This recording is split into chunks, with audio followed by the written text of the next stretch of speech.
Bisnis 123 Pas FM bersama Wahyu Saidi, pakar UKM Entrepreneur. Mitra bisnis, kembali dalam Bisnis 123. Kali ini email kami terima dari Bapak Anto. Pak Anto mendapatkan kepercayaan dari sebuah lembaga pendidikan untuk mengelola food court yang ada di sana. Food court ini benar-benar baru akan dibentuk. Sebelumnya, di seputaran food court tersebut banyak pedagang-pedagang tradisional. Yang menjadi PR-nya adalah bagaimana agar food court ini tetap dapat berjalan dan memberikan keuntungan untuk yayasan.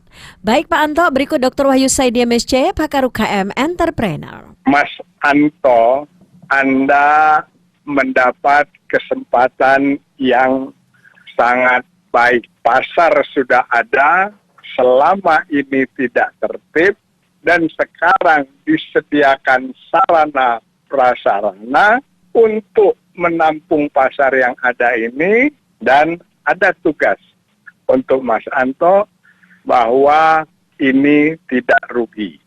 Dan ini adalah pekerjaan menantang yang seharusnya tidak terlalu sulit. Pertama yang harus dilakukan adalah mengumpulkan semua pedagang tradisional, katakan bahwa sarana selama ini yang dipakai secara gratis, mungkin juga sewa tidak tertib, sekarang sudah selesai.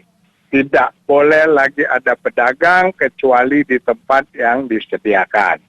Setelah sosialisasi, maka perlu diterangkan karena ini ada sarana dan untuk itu diperlukan investasi, maka sekarang dikenakan biaya sewa per bulan, atau Mas Anto bisa juga mengambil kebijakan per penjualan, prosentase dari penjualan, misalnya 10 atau 20%.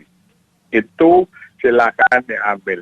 Setelah sosialisasi, maka buat perjanjian yang cukup detail, hak dan kewajiban, maka yang tidak menerima apa boleh buat, kemudian perlu tidak berdagang. Konsentrasilah dengan yang menerima, tetapi tidak boleh ada gejolak. Nah, Mas Anto kemudian perlu melengkapi sarana prasarana ya agar penyewa yang sudah mengeluarkan uang cukup puas. Pertama, masalah air tidak boleh terhambat dan harus di beberapa titik kalau harus ada tempat cuci terpusat sediakan dengan benar, sediakan juga tempat cuci tangan dan kemudian sarana toilet. Setelah itu disiapkan, kemudian juga masuk ke listrik. Listrik harus handal, tetapi mereka juga harus bayar per pemakaian listrik, maka pakailah meter pulsa. Jadi boleh pakai besar, tapi bayar lebih besar. Dan harus ambil untung juga dari listrik. Jadi harus dinaikkan 10 atau 20%. Tetapi Mas Anto juga perlu menyediakan tempat colokan listrik karena colokan listrik adalah kebutuhan. Kemudian bersikaplah adil, jangan sampai karena ada yang masuk itu dari keluarga pengurus yayasan atau dan sebagainya kemudian diperlakukan berbeda. Jangan. Mereka tetap harus bayar seperti sama yang lain. Kalaupun mau memberi subsidi itu melalui mekanisme yayasan atau mekanisme luar. Lalu monitorlah penjualan, pada dasarnya orang dagang tidak mau rugi, mereka untung. Kalau ada masalah melihat bahwa mereka belum untung, maka perlu melakukan pemasaran, perlu memakai sosialisasi, diskon dan servis, termasuk memakai biaya milik usaha Mas Anto.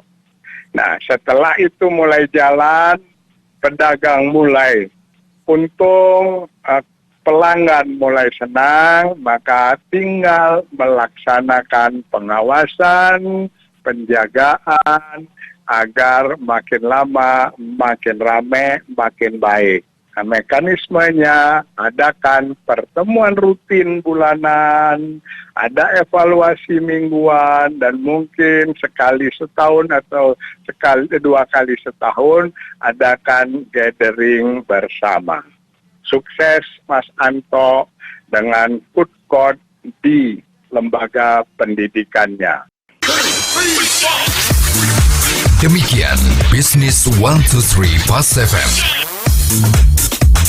Jika Anda memiliki pertanyaan seputar usaha Anda, email ke redaksi@pasfm.com atau telepon 633 9160.